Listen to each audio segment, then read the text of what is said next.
jokes.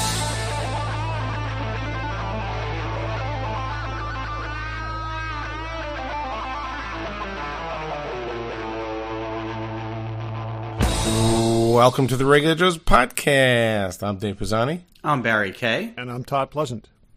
Even though I don't sound like myself, I still have a sinus infection from last episode.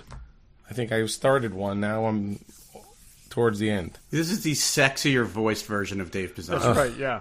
It's just I feel like this has been going on forever. Yeah, it does feel like that. For us, too. I had it, then you had it, now I have it again. Yeah.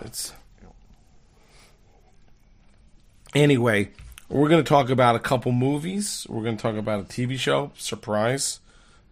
We watch stuff. That's a big part of what we do. That's what we do. We actually, two of the three of us saw certain things. Yeah, we actually left the house and watched things in saw theaters. Everything. Shocking. Barry and I saw one thing. Movie theater.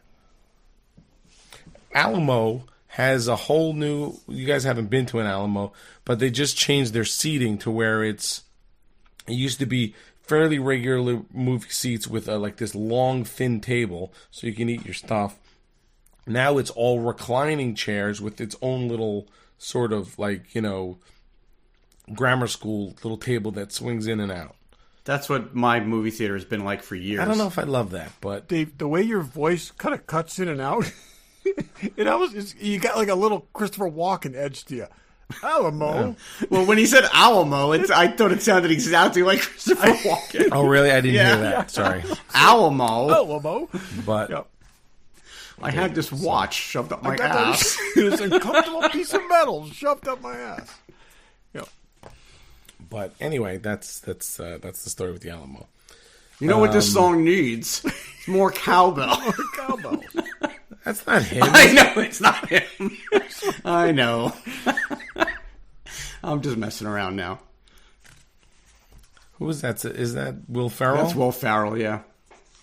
And what's that? Don't Fear the Reaper. Yeah. Yeah. That's funny. Anyway, all right. Let's go some random. Do we have random? Yeah. I do. We all have random, I think. Okay. Barry, what do you got? So I don't want to talk too much about this show. I just want to mention this docu-series that's on called Quiet on the Set, and it's about... Dan Schneider touched me inappropriately once. Well, Dan Schneider... No, he didn't. Allegedly. I think I went to college with him. I'm not sure. Well, so it's about the kids' shows from the 90s and some inappropriate behavior, for sure, that went on. Some worse things than that. But what amazed me was Dan Schneider, who is at the center of a lot of this 4-part docuseries, is the guy that played Ricky Smith in Better Off Dead.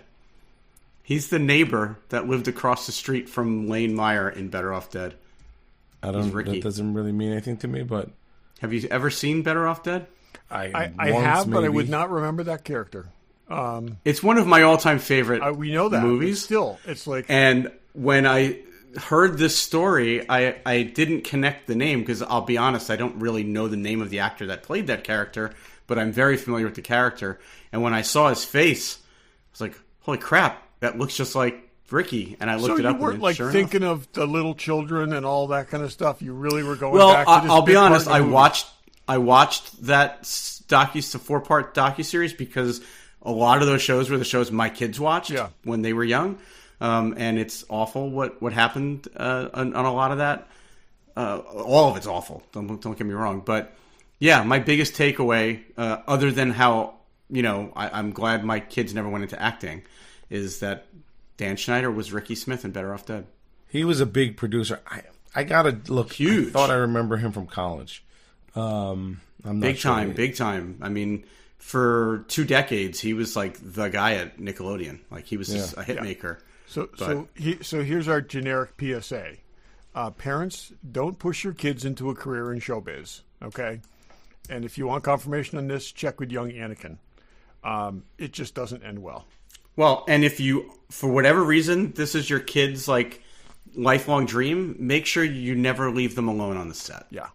Stay at their side. Again, I will tell you, having read a couple of these biographies and seen it's always the parents' lifelong dream. It really is. Oh, for sure. So for sure. Well, in the case of the main person that this series was focused on, Drake Bell, his dad saw exactly what was going on and tried to do the right thing and was cut out. And yeah, it's just a bad story. But that's one of the shows that my kids loved, Drake and Josh, when they were younger. That was a big show for them on Nickelodeon. So anyway. On that down note, Todd, what do you got? Okay, well, we're going to go right from that to a death announcement. Actor Ron Harper. Oh, passed away at 91. Oh, I hadn't heard that. And I read that today. Hey, dude made it to 91. You know, seriously, 91, which is pretty good. Which is can't way longer ask for than too any much more than TV that. series he ever starred in. Planet of the Apes. Oh my God! Now, was he the Uncle in He Land was of the Uncle Lost? Land of the Lost for one season. He did 14 episodes of Planet of the Apes. If you look at his IMDb, he has a very long record of being in like one season of a TV show that has then been canceled. But I had an action figure of him when I was a kid, and We all did, probably. Planet of the Apes, and I love that show. And I thought that was Hutch in a burlap. yeah, exactly. Similar but different. kind of it's Hutch and burlap, yeah. But anyways, passed home peacefully at home, 91 years old. Can't complain about that. So go back and watch. Go back and watch the 74 series. It's got it. I can't imagine that it totally holds up, but they had a lot of stuff left over from the movies, and that's. I know. I'd like to watch that now Yeah. for some certain reasons, but It's a lot of walking, from what I remember. No, as much that's as the cartoon. Yeah. That's the cartoon. Almost Although as they much walked as Lord around of the a lot Rings. in this. I think there's a lot of walking in the show, too. They walked isn't there? around on the Fox backlot, Yeah. and I remember one episode they're like, "Wait a second, aren't those people from Logan's Run?" It's all the same backlot. It's like, yeah. Yep. Look. So, yep. Speaking of Planet of the Apes, so we talked about it. The Heritage Planet Hollywood auction ended. I was just reading today about some of the highest cost items that were auctioned off. I don't know if you guys read this, but I'll give you the list if it's okay. Sure. Go for it.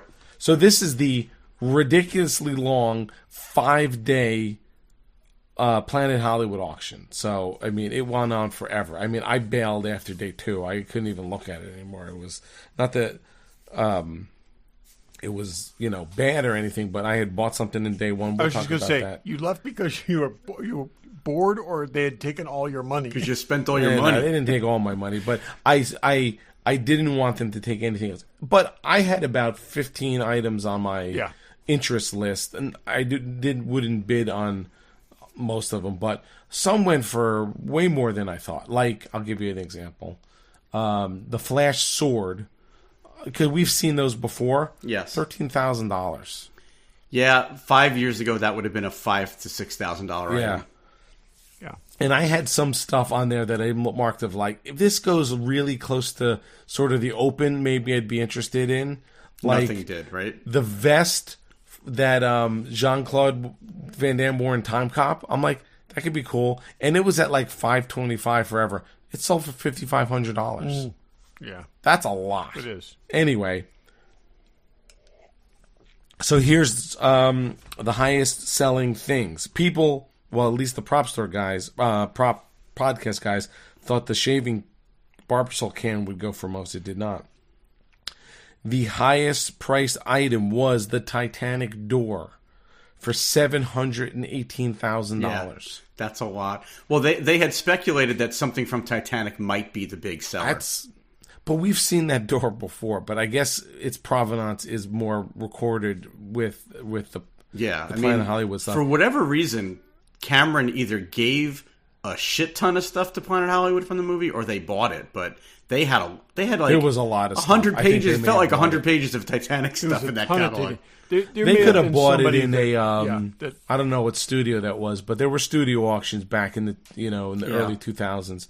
Ironically, what you don't know is Leo DiCaprio bought it and smashed it over Kate Winslet's head. So no, he showed up in her proof driveway. I could have fit. Showed up in her driveway with it in the back of a pickup truck and said, "There is plenty of room for me on that door." Yeah, exactly. All right, I'm pretty sure this is the highest stuff. Second highest was Temple of Doom, Indiana Jones Whip, 525. That is they're claiming the highest Indiana Jones prop that's sold so far. So more than jackets and more than hats. I would have thought that something was higher, but that went. All right, moving along. This is crazy to me. This is why I started this. Bill Murray's bowling ball from Kingpin went for $350,000. That's ridiculous. Love that movie, though. If I had money to burn, I would have bought that bowling ball. Okay. That's ridiculous. That I gotta say, ridiculous. That's like serious Star Wars prop territory, and iconic Star Wars prop territory. Yeah. How do you? That's you could get. That's you could get two a people that Stormtrooper really helmet and something else in a pissing contest. I don't know. Maybe. Yeah. That's crazy. I don't even get that. Okay. Barbasol can from Jurassic Park, $250. The axe from The Shining, $125. One of the Holy Grails, I think there were two in there, went for $87, which is, I think, reasonable if you're a millionaire. Yeah, the other one, I don't know what it sold for, but it was a weird looking. It was the one with the geometric patterns on it, which just doesn't. Yeah. You never see that in the movie. Yeah. No. Shankara Stones, the 3, went for $100,000, which I don't think is that high. I would have thought that would have gone higher. Me too. This is ridiculous. Spider-Man 3, black Spider-Man suit. The worst Spider-Man of all the Spider-Mans, and there's a lot of them. Anyone disagree with that? No, but... Todd's shaking his head. What's a worse Spider-Man than Spider-Man 3?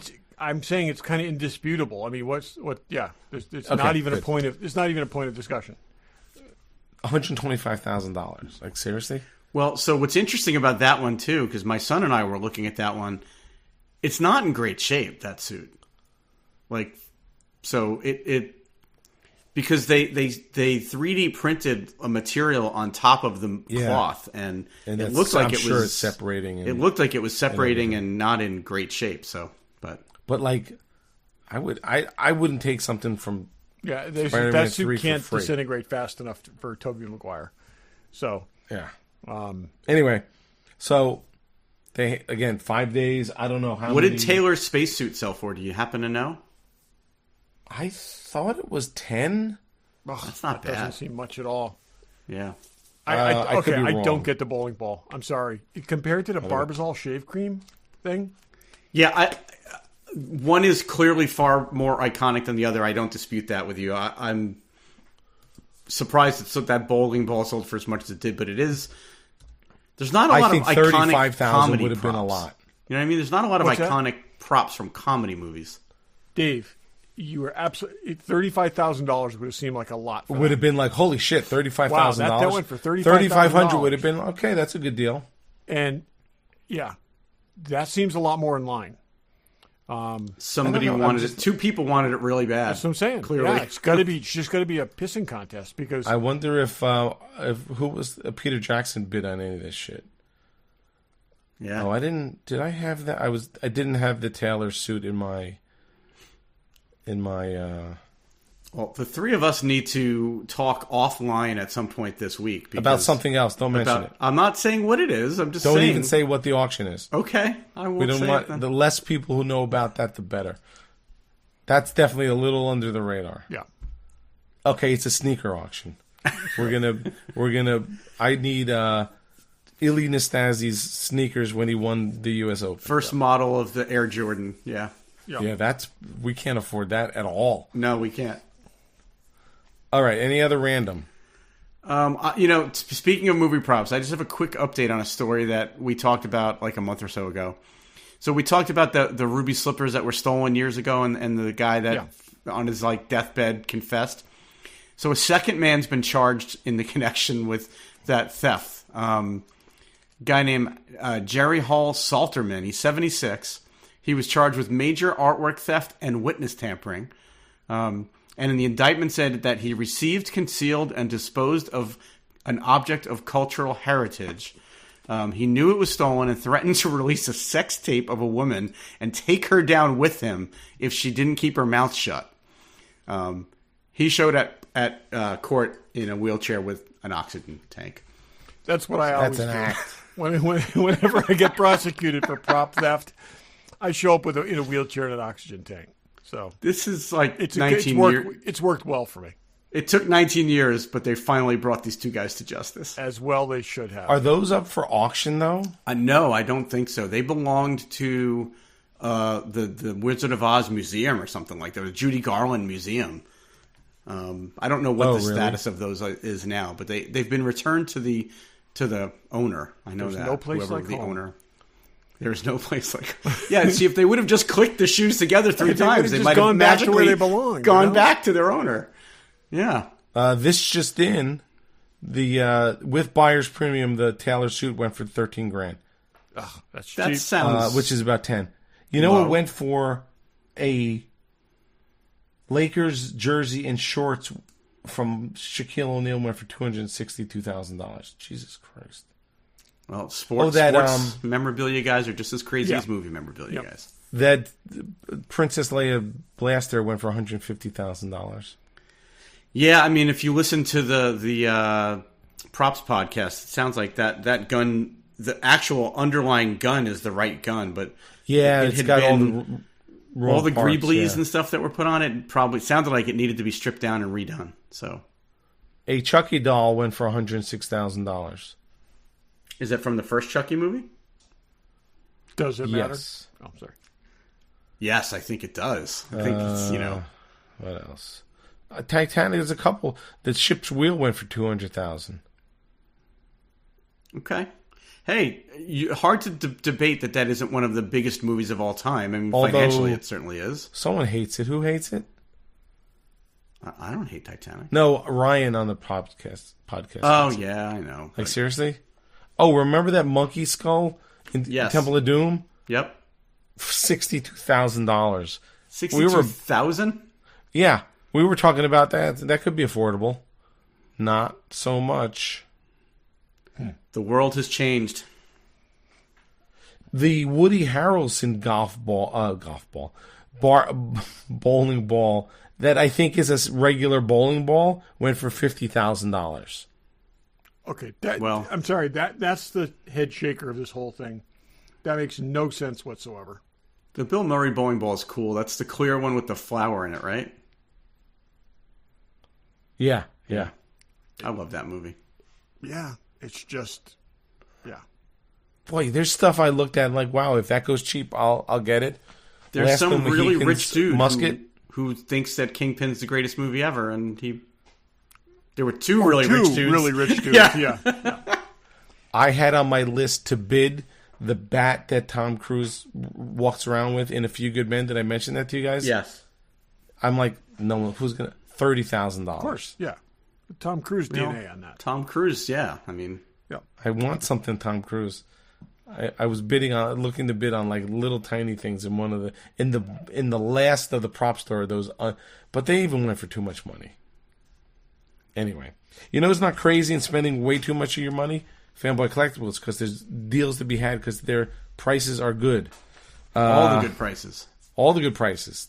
They could, believe me, they could take some of this stuff and sell it for double, but they don't, because they sell it at the proper prices. Hot Toys and Sideshow and Kotobukiya and Hasbro and I don't know what else. Pops, did I say that? Anything you need. Yep. There's nothing new this week on. They've been away at the Indiana Comic Con. Indiana Comic Con. And they'll be back tomorrow. So I think Hayden Christensen was there, I believe. I could be wrong. They've got a really cool quarter scale Marilyn Monroe statue that lights up. That's something cool. different. Like, you don't see that all the time. You don't see that all the time. If you bought one of her dresses for $100,000, Yeah, instead you of put that, you next could to get it. this statue for $400. But they got everything you need. Check those guys out, fanboycollectibles.com. Check them out online there. Check them out at their store in Newtown, Connecticut. Yeah, maybe we'll get to see what other shows they're going to be at. I was not aware they were in Indianapolis. I But, did pre-order 2 items today. oh, yeah? Yep. You could probably guess. Actually, put it this way: it's two female figures. So It's like, Female Okay. Moon Knight. No, yeah, the female moon. No, I pre-ordered the Rolarin figure, which I think of course. is cool, and then I did finally go with Padawan Ahsoka because I went back and forth on that, but I need it. So Need it. I need it. That's the hardest words to say to believe in yourself when you're a collector. Yeah. I need it. Do you need it? Yes. Okay. Really need more display space. So That's what I need. Yeah, we all need that. That's a project. It's just Pam's like, we was it a year and a half ago, we painted the whole house, the inside of the house, except for this room. And she's like, we really got to paint this room. And I'm like, you guys can see one wall of it, and you know what the rest of that's an impossible task.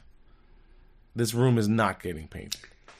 You know, I would have said the same thing about my office, Dave, until a couple of years ago when we had that flooding issue in my basement, and I had to empty this room out. And while it was empty, I said, might as well paint it, might as well change the You don't have flooring. as much stuff on the walls. No, as you're I right. do. And this room is half the size of the room you're in, so it's no doubt. I mean, this disaster right here is yeah, not painting, but I am going to deal with this right here, okay. as we talked about. But anyway, that's not our problem. So speaking of problems, Three Body Problem on Netflix. Look at that transition. Some of us have read the book. Some of us have read tried half the to book. read the book. Some of us have listened to the book, I'm guessing. I also read 3 volumes of this book. Yeah, Listened to or read? listen to. There you go. Doesn't matter. It's still 90 hours. It does matter. it's like- Jesus, oh my God. 90 That's hours. good. Wait, Something let's just like pause that. on that for a second. It's something like that. Yep. Wow. Okay. I can believe that. That one Star Trek book we listened to was 50 hours. 50 hours, yeah. Yeah. Anyway, so we've, in some way, shape, or form, we have read some or We've all all approached more, the material, some of us more successfully than others. way more than, or unsuccessfully, because Right. that's, I don't know if that's time well. But anyway, so the series started on Netflix this past Friday or Thursday, or whenever And they it was. dropped the whole thing, the whole first Oh, season. they did drop the whole thing. There's what, 8? There's 8 episodes, yeah. There may be 10. I don't know. No, I think it's 8. I don't know. Anyway, so we've watched. I watched 3, and these guys have watched 4. We're not going to get into all of it, but Yeah, we're not going to spoil it because people probably haven't I don't even know how you'd spoil jumped it in or yet. not. Okay, so I will There's a clarify. reveal. The first book is only 13 hours and 26 minutes. The second book is 22 hours and 38 minutes. And the third book is 28 hours and 51 minutes. That's So ridiculous. I have Right, so total. it's like I have- 60 hours. Yeah, I have. Well over 60 hours into listening to that. I look at it this way. I'm trying to think. So, if in terms of spoiling, and not that we're going to try to spoil it, but if you've read the book, there's nothing to really spoil. I'm guessing. If you've not read the book, I'm not sure how likely you are to watch this. Maybe, and if you're like, oh, I'll give it a try. There's nothing we can say that you'd have a freaking clue what we're talking about. No, but I anyway. do think that the showrunners are Benioff and Weiss from Game of Thrones. I think that in and of itself is going to attract some people that have never read the book. Or distract some people. Or dissuade some people. detract. Maybe It is. maybe. It's the leading Netflix thing right now. It's got a ton of buzz. I honestly, I'm indifferent to them. I forgot they were doing it. I just not okay. Well, I didn't finish the book because it was just a little drawn out for me. But it is like I think of this era of the 20s that we're in, it is one of the top discussed science fiction books of the past. I don't know when it was written. And one of those decade. books that a lot of people have said, how the hell could you ever turn this into a series or a movie because it's just too dense. But I think that these guys have done a really good job of synthesizing it down, figuring out how to expand in certain areas, contract in other areas, and tell a fairly straightforward story for something that's not a straightforward book. I was worried about jumping into this because I'll be honest with you, I read like half the book and I'm like, this thing's going on forever, and I don't feel like I'm getting anywhere, and it's confusing. And I would say, and it ends in having a watched, cliffhanger. thanks, I didn't know that.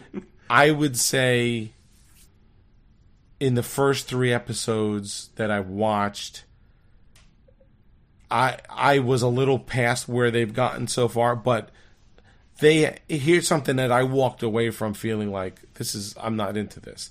They have succinctly told this story in a much easier to digest fashion in these first 3 episodes. What these guys do well is take extremely, extremely dense material and distill it down to something that can be absorbed. And there was a lot of criticism that you needed like a chart to watch Game of Thrones. You needed a database to read Game of Thrones. Okay, the characters would be brought up. They'd have a couple scenes. You'd never see them again, and 4 books later they'd pop up. It's like they distilled this down to where they amalgamated a bunch of characters, but then they created a whole new set of characters, moved them to the forefront, and those are the people whose eyes you're kind of discovering. Okay, the main continuation is the Benedict Wong character. He is the main character that they brought over from the book, and everybody else is kind of, and of course the elderly woman. Everybody else is kind of an amalgamation of different characters, and this is a much more followable story, and it moves at a pace that, like you said, stuff's happening. You know, like Barry was at an episode ahead, and he said, boy, in episode 3, it gets real. And boy, does it ever. And, you know, this, I would say the book is much more Chinese, okay? It's a longer, kind of slowly played out sort of thing. With characters that are also very hard to follow. Very hard to follow. Which we've said before. I'm saying everyone's name looks like it's the same thing. No offense to the Chinese people. Strong undercurrents of paranoia throughout, whether it's the government, whether it's the antagonistic aliens, whatever it is, and it all kind of builds in a much more, kind of nuanced way. This gets thrown right at you. You get sucked right into this. And if they said to me, all right, you read what you read, tell us what you've retained from that, that's what they've put on the screen to me. Yeah, it's like as I see things in the screen, sort of big I'm like, chunks. Oh, this is analogous to this, and this is how they're doing this, and they're doing. I think they're doing great stuff with it. I think they're not having read Game of Thrones, but knowing how it was confusing to watch. I think they've almost learned. I'm just assuming they maybe saw that criticism, and they've made this way easier to follow. Where they dropped the ball on Game of Thrones was when they went off book, when they got past the point where George R.R. Martin had given them source material to work with. They buggered the ending of that. There's no question whatsoever. Yeah, but it went downhill it went downhill from the point they stopped having material to fall back on. But even watching it, I would have liked. Here's where you are. You're in Westeros. You're in wherever. It was hard to in the beginning to figure out where you were. I didn't have so much that issue, but like I said, I think the parts that they wrote themselves, that they created and filled in, and that he admittedly signed off on, were the weakest part of the entire thing. They've got a whole narrative to draw from, and they've got they're jumping around in time, but they're always making sure you know where you are when you are. You're doing a good job. But they did that in the book too. But I think it's way more.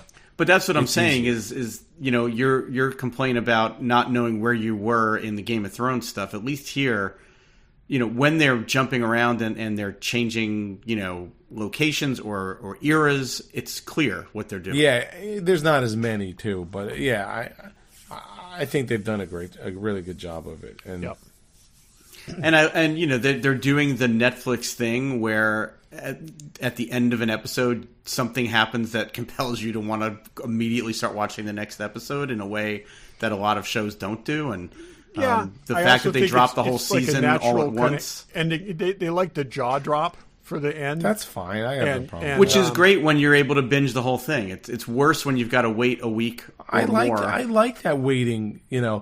I was talking to someone at work today, and they're like, I'm like, oh, did you watch The Gentleman? Oh, I watched all of it on Saturday. I know Todd does that. I'm like, I'm enjoying something. I like to savor it. I don't want it. I will tell you, I don't binge. I go back and forth. I like episodes. I tell you, I'd be fine with like getting three episodes at a time and having that spaced out. It's just, unless it's written really well and they've got 8 or 13 really strong episodes of content, it's just a long time to wait. So I'm not even saying a week. I don't mind myself spreading out like every 2 days or whatever. See that? I think that would be an interesting model if they went to. That's how I watch. Monday, Wednesday, Friday, dropping an episode. Over. That's more or less what we do. We don't watch more than 2 or 3 episodes in a week. And if they did that over a couple of weeks, that would be really interesting to see, because then you could get a buzz cycle started and.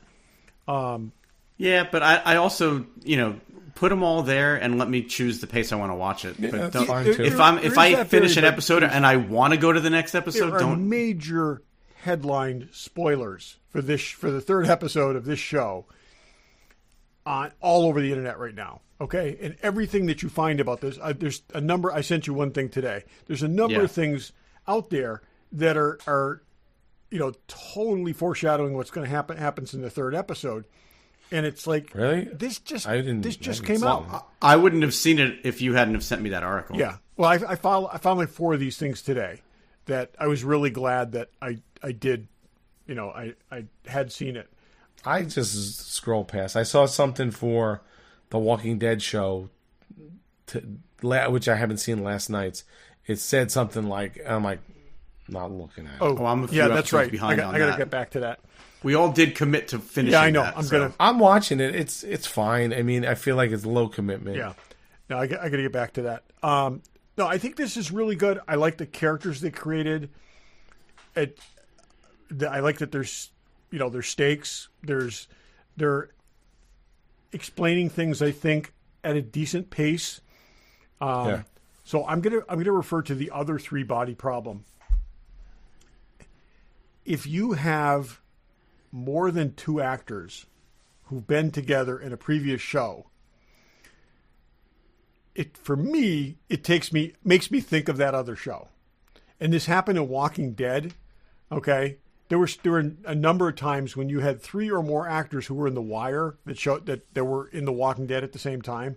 So in this, we're hovering at 3 people from Game of Thrones. Who's the third one? Well, who are you thinking of? I'm thinking of Jack the Snack Guy. Yep. I'm thinking of sort of the guy who works with Wong. So Davos Seaworthy, and then the High Septim is Evans. I don't even remember that. I don't know how you retain all this crap. Jonathan Pryce was in a significant part of the final season of Game of Thrones. The final season. Final two, but he was the one that condemned Cersei. So I remember it now that you've said it, but yeah. Yeah. Anyways, but like I said, I see him from other stuff. They can't go past this. They can't. I only see when I see that guy. No, that's not him. I was going to say only see Batman. That's not the guy who played. No, not Jonathan Pryce. The other guy. Yeah, exactly. And then my other question is, when did Keiko O'Brien break bad? It's. First of all, that's what I said. I'm like, isn't that Keiko O'Brien? What? She's not Chinese, is she? Was Keiko Chinese? I don't think Keiko was, but. And is this woman Chinese? This woman's Chinese. I could totally. No, I meant the actress. Oh, I don't know that. I mean, in this day and age, you cannot have non-specific people from a specific country play. You can't have a Korean person playing a Chinese person. All right, so I'm reading her bio on IMDb. She was born and raised in Orange County, California, where her parents ran a Chinese restaurant and pancake house. Right. So I'm guessing Chinese descent. And she's played Korean characters before, too. But was Keiko Korean or was Keiko Japanese? Keiko sounds like a Japanese name. It kind of does. I'm not sure what she was supposed to be. That is definitely an 80s thing. Yeah. Oh, yeah. No, you can. Any Asian, they could be whatever. Yes. We don't do that anymore. That's wrong. So, yeah. I actually read an article on that one time about Chinese people of Korean and Chinese descent could get all the jobs in Hollywood because nobody had an issue. I can't think of what her name is, but The Japanese people have an issue. yeah. But I'm saying yeah. Anyways. Anyway, and I know that the girl Augie from a movie Ambulance. If you've seen that movie, she's the cute one. Yep. I'm enjoying it. You know, Me too. No, I two dragged a little. 3 was good. I would One was really. be watching it right now if we weren't recording. Yes, I would I'd like too. to see how the season ends. Yep. I'm only halfway through it, but I'd like to see how it ends. And deal with that, Dave. We're going to get to the end quick. So No, you're going to get quicker than. no, I think Barry and I are on the same Barry, page. I think. We're both on 4 right now. So Yeah, I'll be done by the weekend. Or Yeah, me over too. the weekend, if yeah, not by the exactly. weekend. Exactly. I'm watching it by myself, so I could. Yeah. I don't have. Yeah, to. Maria's not watching it with me either. But- So I don't have an. we'll I be showed her on the the trailer, other side and- by next week. Now I showed Maria the trailer, and she was like, "Nope, you can watch that one without me." So- Me too. I showed Pam the trailer. She says, "I don't think so." And then a guy gets pummeled to death in the first scene, and then a horse dies in episode 2, and I'm like, "Oh boy, Karen thank is God she's immensely not watching enjoying the this." show. So, But I was describing it to Maria, and she seemed interested. I'm like, "Oh, and this happened, and she was like, So "Oh, why don't you let her catch up, and then you could finish in July? yeah, Yeah. So we watched the first episode, and I said, "Do you want to go back and pick up The Gentleman?" She said, "No, I want to see where this is going." So Yeah, we're watching The Gentleman together, which is yeah, so are we." Yeah. Which is bonkers, great. which is great. it's in the greatest way.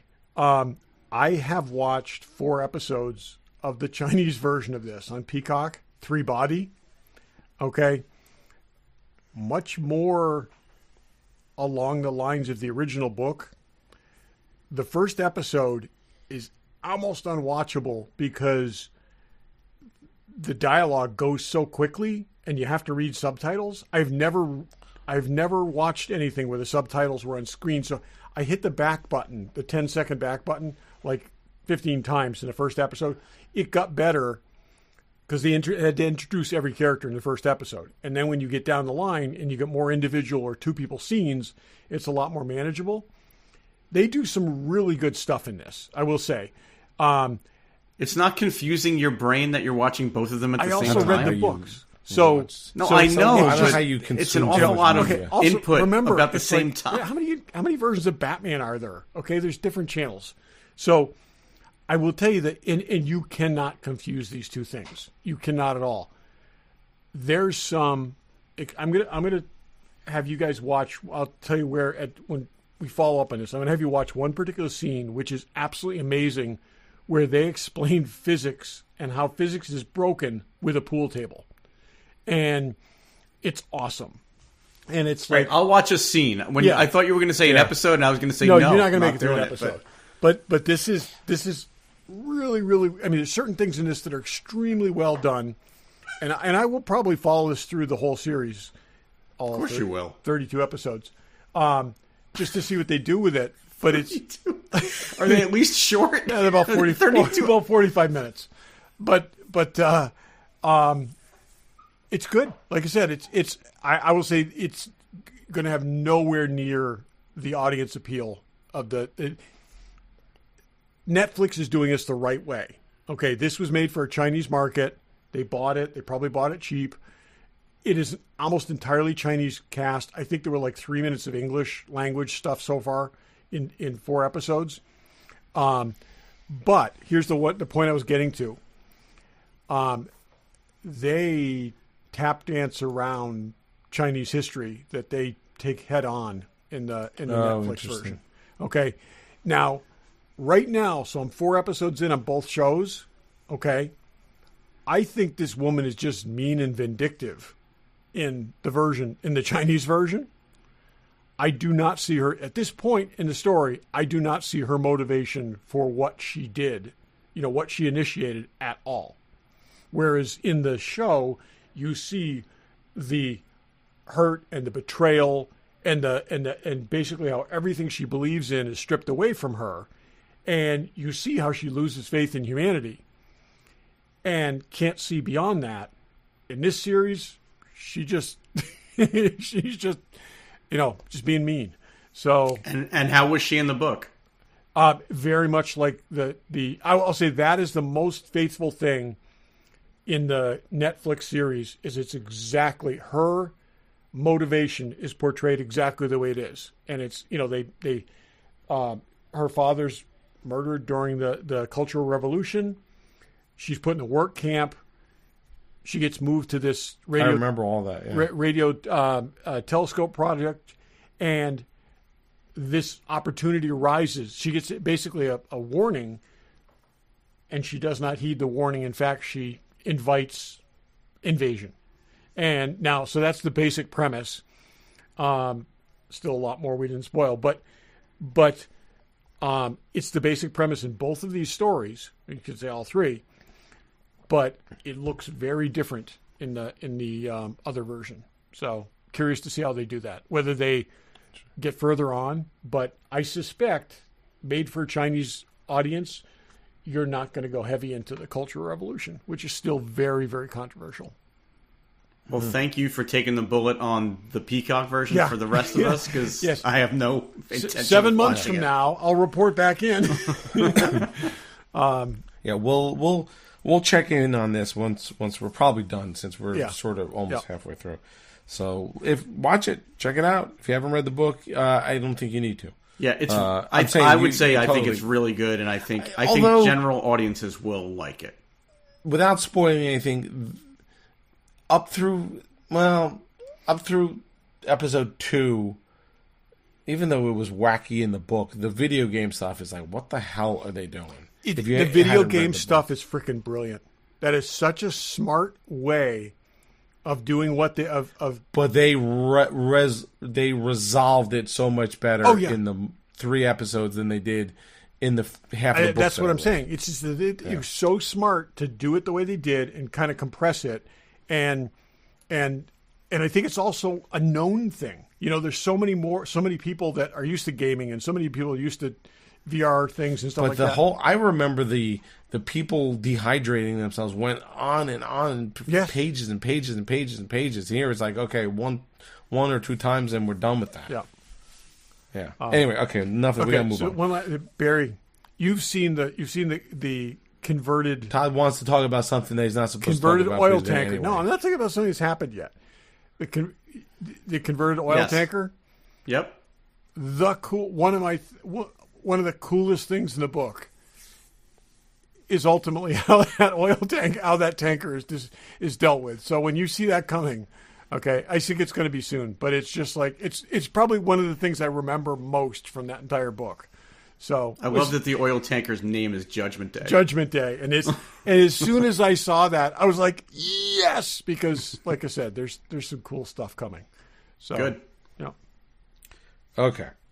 So we saw 2 movies. Not all of us did, though. Between us, we saw 2 movies. Barry and Todd saw Dune 2, and Todd and Dave saw Ghostbusters Frozen Empire. Do you see the common denominator of somebody who just can't watch enough stuff? I don't know how you keep it all straight. But we're not going to spoil either one. I mean, I don't know. No, I think we're just going to give high-level thoughts. But Barry, go ahead, talk. Well, and I'm gonna. By the look on Todd's face, I'm thinking maybe he might not feel the same way. I thought Dune 2 was amazing, like spectacularly amazing, like cinematic. Visually, I think it marvel. I think it is fantastic. I think it's there's been 3 adaptations of this. It's by far the best adaptation of this material ever. People can nitpick different plot points because they did a lot of compression time-wise. Sure. They pruned years off the story. But I think the characters are truer to the characters than anything we've seen previously. And it works. I rewatched Dune Part 1 on Friday night in preparation for seeing the second part. So it was very fresh in my mind, and they really do pick up right where Dune Part 1 leaves off. And I've read the book. I haven't read it in a long time, but I read the book, loved the book. I think that it's it's definitely the best adaptation of it, but it's taken this kind of like we were saying about Three Body Problem. It's taken the source material and compressed it into a more cohesive story that you can tell in, call it 5 hours, 5.5 hours between the two movies. But I thought it was great. I thought it was really well done. I didn't think that there was anything that I looked at that I was like, oh, I wish they had done it differently. And visually, it's amazing. It's just incredible. They filmed 90% of it in the desert. Yeah. And just the visuals are spectacular. It's seamless. It's some of the best visuals I've ever seen. No question. And they did just it feels real desert. Okay, it's when you even stuff like Star Wars. That's actually they take it. They go and they film in a desert. It doesn't feel as desert. It doesn't feel as desolate as this does. And when the guys come up out of the sand and stuff, it's just it's just and the Sandworm stuff was just amazing. I rewatched a couple just on YouTube, a couple scenes from the David Lynch Dune, just to refresh. And I have an appreciation for that movie just because I loved the book when I read it. In underwear. Yeah, Sting in the leather Speedo, over the top acting. Yeah, but. And I forgot Patrick Stewart was in that. Yes, that was our introduction to Patrick Stewart. Yeah, or was it Excalibur? One of those was our introduction. I think that was probably the Excalibur. I think Excalibur came first. 1980. Yeah, I mean, if you liked Dune 1, if you've seen Dune 1 and you enjoyed it, I think Dune 2. Dune 1 felt like, and having rewatched it, it really feels like it's 2.5 hours of setup. It's a prologue. And Dune 2 is 3 hours of payoff. Oh, that's cool. The only thing with this that they really did, I mean, this movie should have come out together or 6 months apart. Okay? This should have been like one of the Harry Potter 2-part things where you get... How long has it been? It was 2020 and now it's 2024? 3 years. Yeah. Really? It doesn't feel like 3 years. I think it's... Yeah. But it came out in the pandemic, and then there was a writers and actors strike. Yes. So there was no way for these two things to come out. But it's... Like I said, you have... And Part 2 wasn't even greenlit when they finished Part 1. I know. Which is why it wasn't called Part 1. So right. Until what is now. If you rewatch it on Max now, it says Dune Part 1. Of course it does. It is only 2 parts. This is the first book? They have said that they might make a third, because there is Dune Messiah. And I'm not spoiling anything when I say they certainly leave the door open at the end of Dune Part 2 for... a continuation of the story. Oh yeah, there's no question. And the other thing is there's places. But Denis Villeneuve had said, "I'm not making a third one unless I can make it better than the second one." And Dune Messiah as a book isn't. There's no way to make that better than the second movie unless they're going to alter that story. So Barry, I've read Dune. I've reread Dune. I've never gone back to Dune Messiah after the first and only time I read it. Would you stop here? See, this is the challenge. I think I would love for them to complete a trilogy, but I think they're going to have to rework a lot of Frank Herbert's story because Dune Messiah is mostly like politics and stuff. It really is. That's why there's no big action. I say stop here. I think they've just delivered the perfect version of Dune.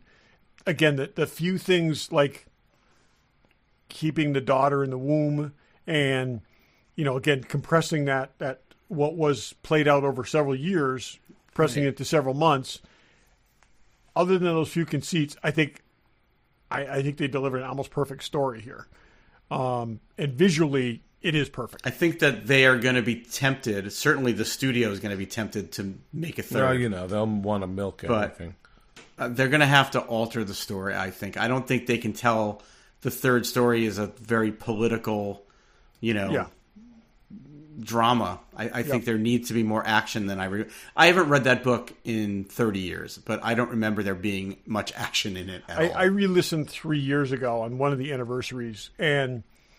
No, not Dune Messiah, but I'm saying to Dune itself, and I think, like I said, this is as far as they need to go with this story. Yeah, it's great. It really is. And Dune Messiah, again, I haven't read it probably 30 or more years, but I just don't remember it being. Maybe I'm wrong. Somebody correct me if you think otherwise, but I just don't remember that book being a worthy successor to this amazing movie that they've made. It's a lot of trade ministers talking. You know, it's like we've it's seen episode 1 from Star Wars. We've seen Trade that before. Federation. Well, I mean, it's a lot of Star Wars came out of this, and I had to explain that to my son because I said to him, look at what year Dune the book was written, and look at what year Star Wars was made. I know you're thinking in your head that this is all a Star Wars ripoff, but it's not. Yeah, so you're looking at the Sand People differently, but it's good. I would, without a doubt, recommend it to anyone, whether you've read the book or not. I think it's super worthwhile. And I've said this before, but I mean the novel Dune literally has a glossary that you have to refer back and forth, and it's a hard book to read. I think they did a really good job in these two movies of taking some hard material and making it more accessible. Yeah, I would say that, yes. Yeah. The other things, the front piece of the book spends a lot of time explaining Arrakis before they go there. You know, he's actually being given lessons on Arrakis, and I think you can't do that in a movie. So no, but just they did it in the concepts David Lynch one. Yeah. Of the Bene Gesserits and all the different houses and all that. Yeah, it's all. You know, I mean, there literally is a glossary in the book that when I was a kid reading this book, I was like flipping to the back to like, what the hell are they talking about? I don't remember that, Barry. Yeah. Anyways, it's great. It's only thing that I will say, and again, it's in the trailer, so I'm not ruining anything. I'm not sure that Christopher Walken was the right casting for the Emperor of the Universe in this movie. Oh, I think he was fine. He just looks too much like Christopher Walken. I would have rather they put some prosthetics on. No, put a prosthetic on him. Make him look a little bit more Emperor of the Universe. I think he was fine. I thought I was... When I saw Fade Rafa the first time, I was like, really? Perfect. He was perfect. Oh, they did a great job with him. And having just watched Austin Butler oh my God, it was so Masters weird. of the Air, like, and seeing him in this, going back to Bucky, you know. But I just wasn't feeling Walken in that role. But whatever. Still a great movie. So, yeah, basically you had Thanos, you had Black Widow. Aquaman. Thanos, Black Widow, Mary Jane. It was like, all the bases. Mary Jane Watson? What's that? MJ. Mary Jane Watson? Yeah. So who's that? No, she wasn't in that movie. What's that? Who do you think is Mary Jane? You think of Rebecca Ferguson? No, Zendaya. Oh, that Mary Jane. I don't think of her. Yeah. I'm thinking of the other. Oh yeah, no. But I'm saying if Thanos was in there, you have Thanos. You got it's like Stellan Skarsgård's in this too. He was in Marvel. There's a lot of Marvel people. That's what I'm saying. At that point, Christopher Batista. Walken, right? Batista, Dave Batista. You get. There's so many of those that you got to ignore. There's so many Marvel movies. No, but what I'm saying is there's so many of those people that you have to ignore that Christopher Walken doesn't jump out at me. So yeah, I guess so. But yeah. All right, so talk to me about Ghostbusters. Okay, Ghostbusters. Without ruining Ghostbusters for me. There's ghosts. There's ghosts. I ain't afraid of no ghosts. I enjoyed it. It's it's funny. Pam and I came. That was cute. I mean, that was cute. I don't think it was bad, and I thought it was fun. I mean, I feel like I liked the last one better because there was more of a defined story, but. I do think so. They meld the old cast into this, I think, way better than they did in the last one. Don't you? I always felt like they just sort of forced them into the end of Afterlife. But I felt like that made sense in the last one. In this one, I almost feel like we got to a point where it was like, okay, now we have these 10 people. We have to have something for each of these 10 people to do. Okay. And they sort of did. And they did, but it just felt like they were finding something for those 10 people to do. And while making it her story. I agree with that. I think they could have, no offense to Annie Potts, they didn't need Melnitz. She could have been a cameo, okay? And I don't think, again, this is not really spoilers, but the way they explained the podcast kid being there was funny. The other girl, unnecessary, we didn't need her. Totally unnecessary. We didn't need her. That's what I'm saying. They just needed the crap, and then they introduced new characters, and it was like at one point there's like 12 or 14 characters here floating around. I thought bringing William Atherton back as the mayor was freaking brilliant. Was absolutely brilliant. The guy at the museum was a callback too. The guy that. What guy? The guy that told me couldn't come into the museum. He was banned from the museum. Oh, yeah. You know, I thought no, the public library. Public library. Yes, I feel like every moment that I thought the earlier stuff with the Legacy Ghostbusters was best. Okay. I felt the non-action stuff with them was best. I felt like I liked Bill them Murray being doing like, the okay, they're testing all thing integrated. just like he did, and just being the asshole tester, being and then going to Ray's bookshop there and having just be as. That's what's been a nice constant. Ray's bookshop, and was in the that's last what I'm saying. one. That stuff worked for me better. And I than feel like trying to suiting them up. Winston has gotten justification. Like he's way more important. He was always sort of like the sidekick Ghostbusters. And there's no question and he's moved beyond that. I will say, if you build this entire supernatural research institute, do you really just have this family running around in a station wagon? I know. Why didn't they have like vans full of like response teams? It would have been stuff? cool if they're like, why are you showing why aren't you using Ecto 7, which is and that's what a Ferrari? I think it would have been cool if he's got if they've got the more advanced stuff, and these people are still limping along with the old equipment and being we're still doing this, and it's really. I wonder if some of that was cut out because again, we're not really spoiling anything, but so there is more of the Ghostbusters universe in this that you'll see, which is cool. But those people almost should have been Oompa Loompas isn't the right word, but oh, we need packs. And then this crew comes and they're sort of nameless and faceless, but they put a face on that one blonde guy. We didn't need that. Right. And if they were expected to be the figureheads, but you had this whole organization and stuff like that, that would have worked better, I think. Maybe that's what's going to happen because I feel like it's that whole thing has been gearing up. Yeah. And they're sort of need to rebuild. I thought it was fun. I got to say that McKenna Grace, you can't give that girl enough credit. Oh my God, she carries that movie. She carries a second movie, still while trying to look like a nerdy, now 15-year-old preteen or teen, and she's not. She's this beautiful 18-year-old woman, and she's not. But she's great. So she's really good. Yeah, she'll be old. She'll be old enough to drive in the next one. So I'm looking forward to seeing it. I'm definitely planning to see it. I just haven't gotten a chance. Yeah, it's good. I feel like it's not great, but it's definitely. It's a Ghostbusters movie, and it's you know what it's like? It's like putting on your favorite comfortable jeans with a cool new T-shirt. Yeah. Is it better than Ghostbusters 2? Yes. Everything is okay. Better than All right. Ghostbusters. So Barry, this is Guardians 2. Go ahead. Okay, this is Guardians 2. Yeah, you're good. It's family centric. centric. All the characters. It's family centric. Nobody really moves forward much at all, but you get all the things that you're looking for with them. And it's good enough. I feel like they moved forward. Yeah, but it's intro. It's incremental. It's the same, but I'm saying it's the same kind of thing.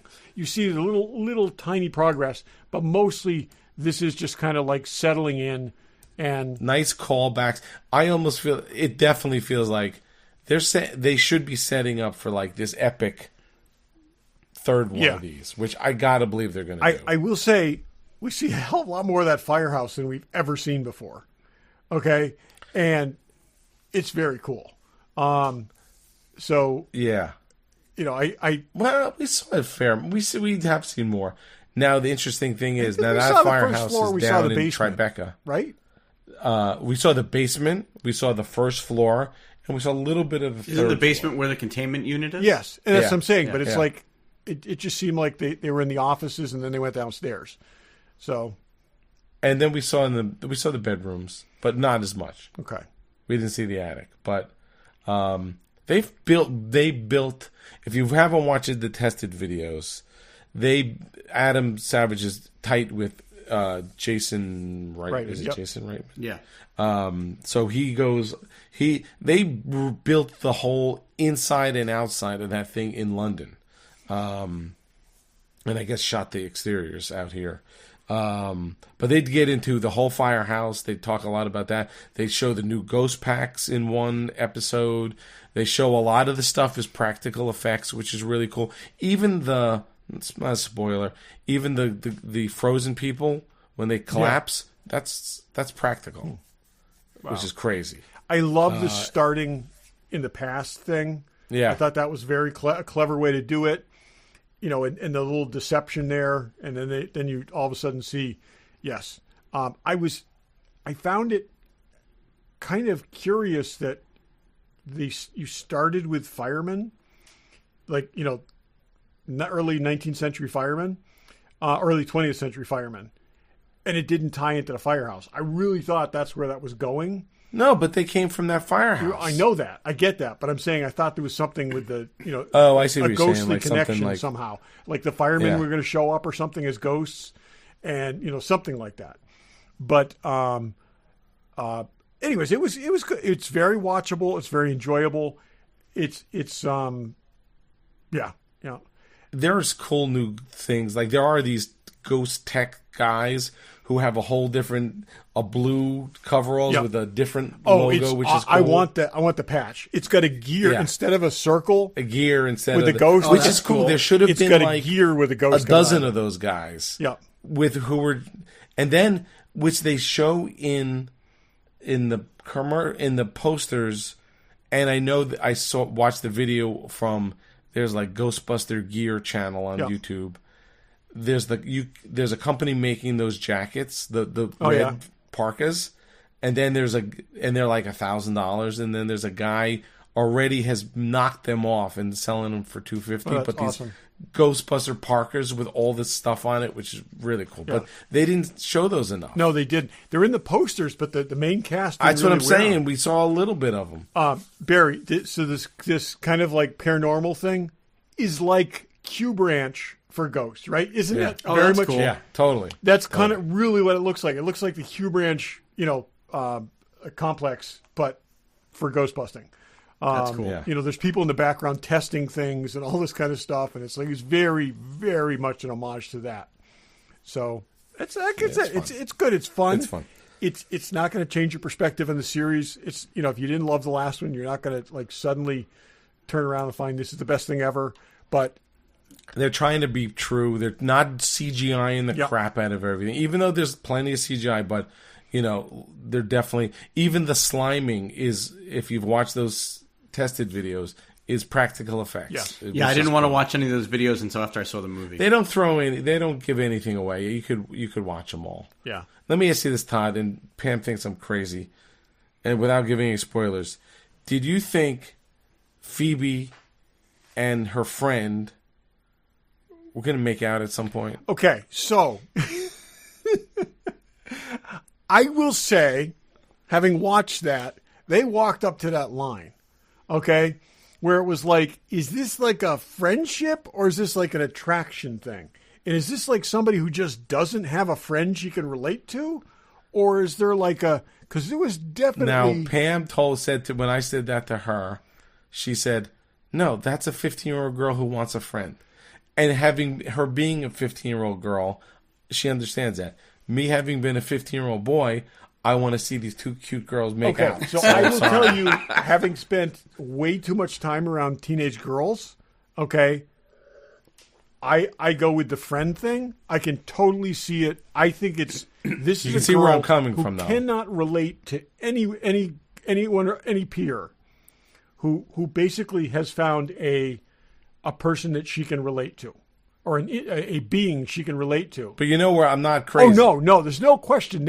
And I guarantee Barry will see that. And I think they walked up to that line, and I think they may have made it like intention, and I give them credit for that. I think they may have made it a little ambiguous because it could be. I mean, put it this way: this being is trying to seduce her. Okay, one way or another is trying to, whether it's. So yeah, I know. So there's that, but yeah, I would say there's definitely undertones of that, but it could be either of those things. If they did it intentionally, it's not appropriate, but whatever. I don't think it's. I mean, I guess it is. Well, it's not. No, I it's don't fine. think so. I think making it coming up to that line, I think is fully appropriate, and make because you don't know what either of those two people were thinking, but yeah. Anyways, like I said, I did think that same thing thinking about it. I'm like, I'm wondering if they did that. They were intentional in making that, because again, yeah, you can't really go further than that without spoiling it. But yeah. Anyway, well, yeah. So how many? There's, let's see, 1, so 4 and 2, 8 thumbs up. Yes. Yeah. Yeah. Yep. So we like both movies. 8 thumbs up. Yes. Both 4 for Todd, 2 for Dave, and 2 for Barry. Yeah. Yeah. There you go. Yeah. Let's go. What's in the box? Okay. Show you with the box. Who's in the box? What's in the box? What's in the box? Regular Joe's What's in the Box. Todd, what's in the box? Come back to me. Barry, what's in the box? All right, I'll go. I'm going to have to be a little careful picking this up, but well, Todd's not paying attention now. Okay. I gotta bring my thing up. So yes. Oh, robot wow. Rancor maquette with the Phil Tippett signature plaque. Nice. Yeah, it's big. It's not What's as it big made as It's like a polystone kind of thing. it's made of. I think it's Resin? some kind of resin. But it's the paint detail on this thing is off the charts, like unbelievable. When I was at their shop, I had seen them working on some of these, so I saw how much work and effort was going into each one of these, and it's just incredibly cool. I mean, it's on this wooden base. There's like felt pads where the feet. There's a pole and a felt pad, but it kind of swivels. So I'm just trying to be a little careful not to drop it. But yeah, it's. There were 2 editions of this. There was the version with the sketch, and there was just the signature. I got the signature version, but it's awesome. It's really, really cool. And this version, I think, is still available. That's really cool. You need the Black Series, like 6.5-inch Luke figure from to put in front of it, just to for scale. Yeah. I mean, I actually feel like a 3 3/4-inch figure would be better in scale with this. Yeah. Yeah, because what's really interesting is that this maquette is what they based the toy off of, not the puppet that they built. Right, yeah. The puppet came later. So there's stuff on this maquette that is like exactly in the toy that Kenner made back in '83. So this feels like a Rancor to me, more so than the actual puppet. If you think of the bone in the mouth, I think that's a lot closer to 1/12 scale. No, well, maybe the way I was holding it up to the like camera made it look bigger. It's not that big. I mean, I it's big, have, but it's not that big. I have the reissue of the Rancor, and it was made in 3 3/4 scale, and it's that size. Yeah. So it's awesome. Yeah, think of the yeah. It's really cool. He fits in that hand. Oh yeah, that's true. You're right. You're okay, right. yeah, It's the definitely hand thing. 3 And also the 3/4. mouth doesn't open as big as you would think it would. Yeah. Right. Yeah. So Right. Yeah. But it's an awesome piece, so very, very happy with it. Yeah. So All right, Todd, are you ready? I'm ready. What's in the box? Okay. I had to look this up because I did not want to get the title of this thing wrong. So every once in a while you're buying something from Amazon and they say if you spend $3 more, you can get free overnight shipping. You ever have that come up? Yes. So No, I get free overnight shipping all the time. So then I spend all this time scrolling through their list of suggestions trying to find a $3 thing that I could buy so I can get, I can get that free overnight shipping. So I bought 30 of these things. Okay. Okay. So basically it's a little ball on the end of a loop. Okay. And you use them for cords. Okay. Yeah. This is the coolest thing So for $6, I got 30 of these things. That's pretty good. Perk, That's a great deal. Perk Homey, not Perk Horny. Perk HOMY, ball bungee cord things. But like I have used these on so many different things. Like I have tons of microphone cables at work that I've been using these things on. But also just like I got a bundle of zip ties that I have one of these around. It's great because of the give. We could definitely improve these things by making the length adjustable. Okay, I'm already thinking that, like I said, we should redesign this thing. But just a really cool thing for cheap, and like I said, so it's about like an inch, something like an inch to inch and a half, securing it. And I've used these in about 25 different places to where I'm going to order another 30, and just a cool thing for $6. Super, super handy. Anything that you put a zip tie on, like I've got them securing cords by my desk that you don't want to have to cut a zip tie off afterwards. It's really, really good for that. So anyway. Look at bongo ties. Yeah. I have a bunch of those. I like that idea, but bongo tie is basically a heavy duty black rubber band with a little sort of thing that looks like two pieces of sari things put together. It's a little smaller footprint of that. So I use those for all my cords and everything. I have like the little, like the bendy things that you wrap around. Yeah. Okay. I use those a lot. But like I said, these things are great because I just don't care if I lose them, Yeah. It's, but I think the bongo ties are less. Really? I think they're like $6 for 12, and you're getting 30 for $6. I'm seeing 10-pack of bongo ties for $8.99 on Amazon right now. These like I said, these are 30 for $6. Those are like every photo studio in the world uses bongo ties. Yeah. Cool. I'll check those out. But like I said, they're the simplest thing in the world. I use a ton of zip ties and for stuff at work and whatever. And it's like, and they're great when you put them on, but having to cut them off and not cut the wires is sometimes hard. And like I said, this is great for that. So. Anyway, so that's my thing. Dave, what do you got? That's awesome. I'm wearing my What's in the Box. I may have mentioned this to you. There's this company, I had never heard of them before a couple months ago, called Middle of Beyond, and they make licensed clothes, but they make weird things. They make flannel shirts. They make like satin jackets, like Korea satin jackets. They make cardigans and stuff, and this, I don't know if you can see, is a Godzilla flannel shirt. He's got Godzilla's head right there. And then if you open the pockets, there's Godzilla right there.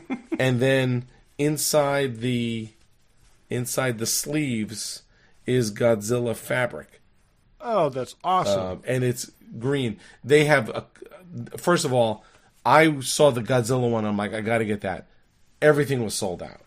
They have a bunch of Ghostbusters ones. They have all kinds of crazy, like Friday the 13th, and then when I was away 2 weeks ago, I got an ad for them. I'm like, oh, do they have anything in stock? They only had my size in stock, and that was it. So I ordered it right there. I cannot live without that Godzilla cardigan. I think I showed you guys the Godzilla cardigan is cool. I wouldn't wear that. Oh, I would totally wear that. But it's actually a really nice 100% cotton. It's not like one of those polyester things. It's not cheap, but the Also Ghostbusters ones were cool, but they're all sold out. I'm looking at the Iron Maiden Number of the Beast flannel now. It's Iron Maiden. They have like Motel Hell and like all these crazy movies and stuff, but the shirt's really nice. Fits perfectly. That's cool. I had not ever. I don't remember you ever mentioning that. Oh, so. Maybe I didn't mention it. I don't think you have. I would also buy the Godzilla kind of sport Hawaiian shirt. Yeah, those are also only size left is XL, and that's a big XL. Yeah, 54 chest is not an XL. Really? I'm wearing an XL, and once it's washed, it'll fit me perfectly. If you're bigger than me, I don't know if it would fit you. But it's all cotton. I tend to just sort of wash them and not dry them. Pretty cool, though. They make cool stuff, yeah. Awesome. Yeah. So that's Well, the awesome. Mothra flannel shirt's in stock right now. I almost got that instead because I couldn't get this one, and I'm glad I held out. I'm glad I got this one. But there was a Terror Dog one, and there's another. Oh my there's God, another this is so Ghostbusters cool, one. Dave. I'm going to find something on the site to buy. Boy, I Oh like my that God, the Mothra that- shirt. The Loch when you Ness flip up Monster the pocket, cardigan is pretty it has- cool too. It's got the two. The It's twin got the two girls. Yeah. Now, what was crazy was a couple of months ago. No, a couple of weeks ago, right before I got the email where I found this, they had all these flannel shirts on sale for like $20. Oh, wow. No good sizes though, of course. Right. Yeah, I'll say these things aren't cheap, but they're cool. Yeah. I mean, they've But got you a could pair only- of I mean, it's Godzilla a shorts little- for $60. It's a little bright, but you could wear this just as a flannel shirt. Oh yeah, totally. Yeah. Very cool. It just popped in my head. I was on one of my Star Trek Facebook groups, and I think this is the one where people build props. So there's a studio that's making TOS costumes, and they look like they're decent quality. So the shirts, the thing they send the size chart. They go up to 4XL. I mean, like, no one goes. Why does it have to be Star Trek fan stuff? Goes up to 4XL. It's not just Star Trek fans. I probably should have. No offense to you people, but come on. I saw a meme today. Now I'm going really off the rails.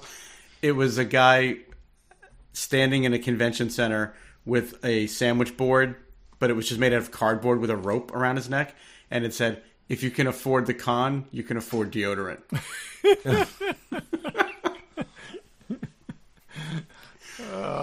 True. It's a perfect note to end the show on. Exactly. Next week we may talk some alien stuff. Yes. Yeah. I'm laying it down right now so we actually do it. Okay.